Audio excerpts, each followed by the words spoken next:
കുവൈറ്റിലെ അബ്ബാസിയയിൽ തീപിടുത്തത്തിൽ ഒരു കുടുംബത്തിലെ 4 പേർ മരിച്ചു. ആലപ്പുഴ തലവടി സ്വദേശികളായ മാത്യു മുളയ്ക്കൽ, ഭാര്യ ലിനി എബ്രഹാം, 2 മക്കൾ എന്നിവരാണ് മരിച്ചത്. നാട്ടിലായിരുന്ന ഇവർ ഇന്നലെയാണ് കുവൈറ്റിൽ തിരിച്ചെത്തിയത്. വിവരങ്ങളുമായി സുരേഷ് വെള്ളിമുറ്റം ചേരുന്നു. സുരേഷ് ഏട്ടാ, ഗുഡ് മോർണിംഗ്. നാട്ടിൽ നിന്ന് തിരിച്ചെത്തിയ അതേ ദിവസമാണ് ഈ ദാരുണമായ സംഭവം ഉണ്ടാവുന്നത്. ഇത് എങ്ങനെയാണ് സംഭവിച്ചത് എന്നത് സംബന്ധിച്ച് അന്വേഷണം ആരംഭിച്ചിട്ടുണ്ടോ? എന്തെങ്കിലും വിവരങ്ങൾ ലഭ്യമാണോ?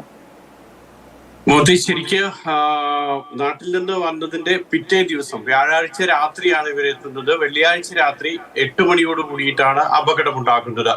നാട്ടിൽ വേനലവധി ആഘോഷിക്കാൻ വേണ്ടി പോയതായിരുന്നു കുടുംബം. അതിനുശേഷം എത്തിയ അബ്ബാസിയയിൽ മലയാളികൾ ധാരാളം പേർ താമസിക്കുന്ന ഒരു സ്ഥലമാണ് ഈ അബ്ബാസിയ എന്ന് പറയുന്ന പ്രദേശം. അവിടെ ഇവർ 2 ദിന വീട്ടിലാണ് താമസിച്ചിരുന്നത്. അതിന്റെ മുകളിലത്തെ നിലയിലാണ് ഇവർ താമസിച്ചിരുന്നത്. അവിടെയാണ് തീപിടുത്തം ഉണ്ടാകുന്നത്. ഇതിൽ ഏറ്റവും വലിയ പ്രത്യേകത, ഈ താഴെ താമസിച്ചിരുന്ന ആളുകൾക്കോ മറ്റൊന്നും ഒരു അപകടം സംഭവിച്ചിട്ടില്ല. അതുകൊണ്ട് തന്നെ ഇപ്പോൾ മനസ്സിലാകുന്നത് ഇവർ താമസിച്ചിരുന്ന ഫ്ളാറ്റിലെ AC-യിൽ വൈദ്യുതി ഷോർട്ട് സർക്യൂട്ട് ഉണ്ടായി. അതിൽ നിന്ന് വിഷപ്പുക വന്ന് ആ വിഷപ്പുക ശ്വസിച്ചാണ് മരണം എന്നുള്ളതാണ് മനസ്സിലാകുന്നത്. കാരണം മറ്റെവിടെയും വലിയ നാശനഷ്ടമൊന്നും ഈ തീപിടുത്തത്തിന്റെ ഭാഗമായി ഉണ്ടായിട്ടില്ല. ഈ മാത്യൂസ് തലവടി സ്വദേശി മാത്യൂസിന് 40 വയസ്സാണ്. മാത്യൂസിന്റെ ഭാര്യ ലിനി 38 വയസ്സ്. പിന്നീട് 14ഉം 9ഉം വയസ്സുള്ള 2 മക്കൾ. ഇവരാണ് അപകടത്തിൽ മരിച്ചിട്ടുള്ളത്.